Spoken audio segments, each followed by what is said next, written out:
Good morning everybody and welcome back to a brand new video.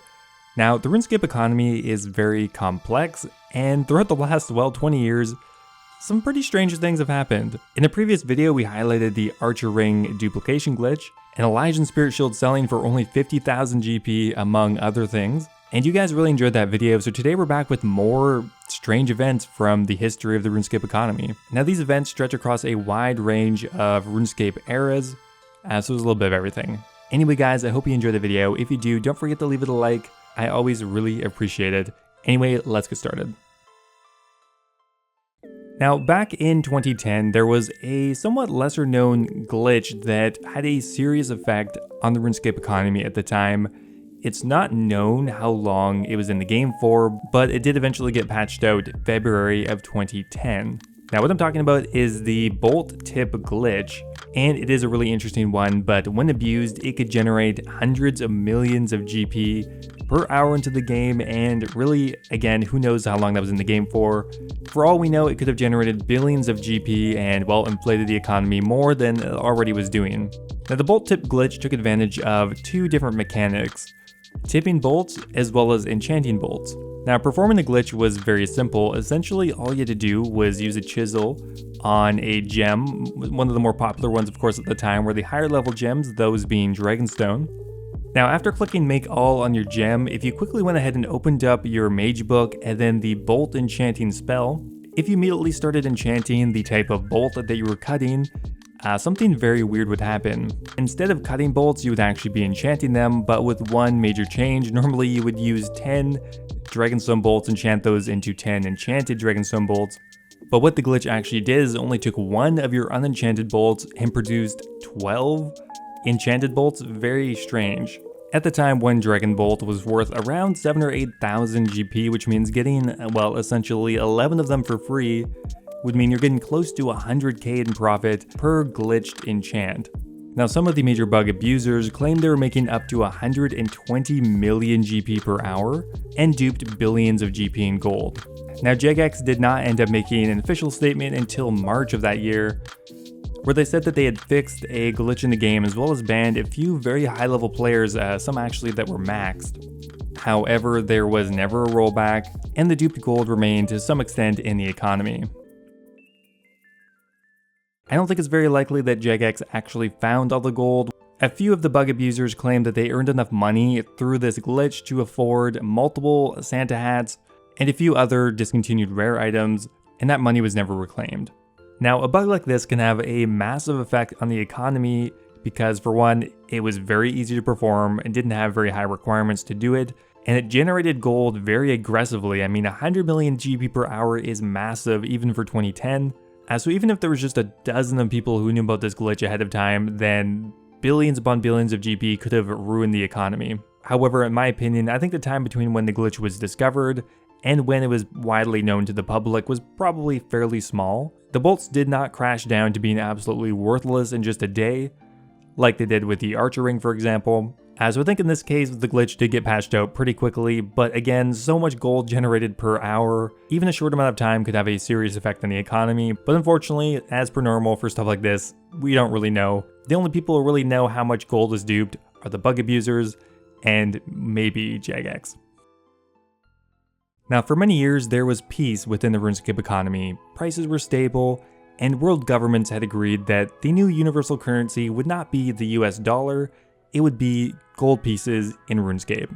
It was a golden era of RuneScape, one where things were very affordable. Even the poorest of players and peasants could afford boots that offered strength bonus, and everyone rejoiced. That was until the dark event on June 24th of 2010. There you go, that's a bit of lore. Alright, well, probably most of you already know what I'm talking about, and that is climbing boots and their massive price change that happened in 2010. Now, prior to June of 2010, the climbing boots were very inexpensive. They normally hovered somewhere between 500 GP and 1,000, and were one of the few cost-effective things you could wear that would actually give you a strength bonus. Now, climbing boots were very popular because of their strength bonus and how dirt cheap they were. They were used heavily in PvP, PvM in the wilderness, or just really by anyone who couldn't afford better gear. Now, sometime in 2010, the developers decided that maybe that was a bit too strong, and that the climbing boots either needed to be more expensive or have their strength bonus stripped. Now I think there were definitely players that agreed that the climbing boots were way too cheap for the stats that they gave, but the solution that Jagex took is very baffling to me and pretty much most of the community. Now what they did on June 24th is they converted all existing rock climbing boots in players' banks, inventory, equipped. They converted that to something called rock climbing boots. They slapped on a high alch value of 45,000 GP, as well as they were now sold in a shop for 75,000 GP. Over the span of 30 days, climbing boots had an increase of 35,000%, making it by far one of the most inflated items of all time, and it still has that price today. Just as of a couple days ago, climbing boots are still worth around 75,000 GP. Now the most controversial part about this is that they converted existing players' climbing boots into this new item, essentially making it worth thousands of times more overnight. Now just for an example, if a player happened to have 1,000 climbing boots in their bank, before February that would have been worth maybe around 500,000 GP. However, after the update, that would have jumped it immediately up to 50 million or more. Now, ModMark did eventually make a statement on the official RuneScape website. He stated that the recent changes to the climbing boots were necessary to make. They weren't designed well, and they did not fit in with the high standards we have regarding our equipment and prices. Rather than nerfing the boots or forcing players to buy another pair of boots, we decided to raise the market price of the boots to reflect the price that players were actually paying in player-to-player trades. They also reflect the market price of other strength boosting equipment. We do not intend to roll back this change. We researched this solution thoroughly before making the change. A tiny number of accounts had over 1,000 of these boots and have made a lot of cash in a very short period of time. However, to me, I still don't really get that. Why not just make a new item, strip the existing strength bonus from climbing boots, and just make a new item? That makes a lot more sense. So overnight, a few players probably made hundreds of millions of GP. A lot of players probably made a couple million GP. But this one event definitely had a massive effect on the RuneScape economy because, like I mentioned earlier, they had a high alch price of 45,000, which means because of that change, they directly infused probably billions of GP into the economy. Now, in the last video I made, we covered the Archer Ring. It's a pretty well-known bug, I'm gonna call it, even though really it was just human error. An interesting event, let's call it, in the history of the RuneScape economy. Now, what a lot of people don't know is just a couple months later, something very similar happened. Now, the actual origin of the bug, the dupe, the glitch is not well known, and Jagex never officially stated what happened. The only really communication we have is that Mod Tyrant said that it was not caused by an in-game glitch or item duplication. Now, the item I am talking about is the Mage's Book. Pretty much overnight, it dropped from around 500,000 GP down to 30,000 without explanation. Now, if we believe what Jagex says, what happened then?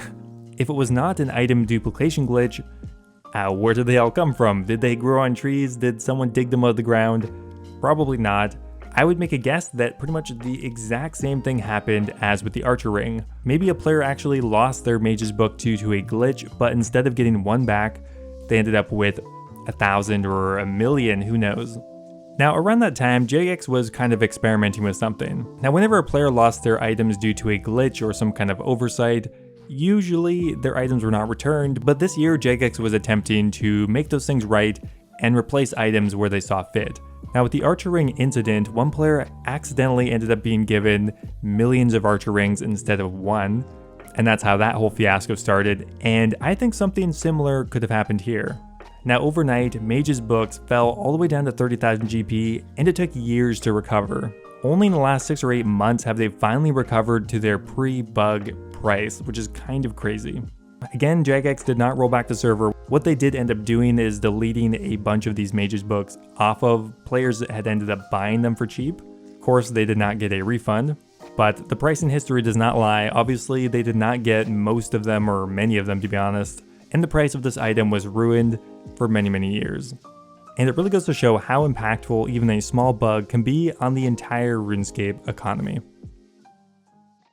Now, before I go here, I want to give a massive thank you to all of my members over on YouTube. A huge thank you to Ocelot, Kush Patel, Brad Sings, Brian Robinson, Zach Staba, and Cappy, who all subscribed at the Dragon tier. You guys are awesome. Thank you again. joining Base Titch, Birdbot, Grumpy Chef, Timothy Chen at the Runite tier, and of course all of you guys. I really appreciate you. If any of you guys are looking for another way to support the channel, becoming a YouTube member is an awesome way to do it. You'll get access to my video release schedule, get a custom role in my Discord, as well as be immortalized in all of my future videos. Anyway guys, thanks for watching and I'll see you next time.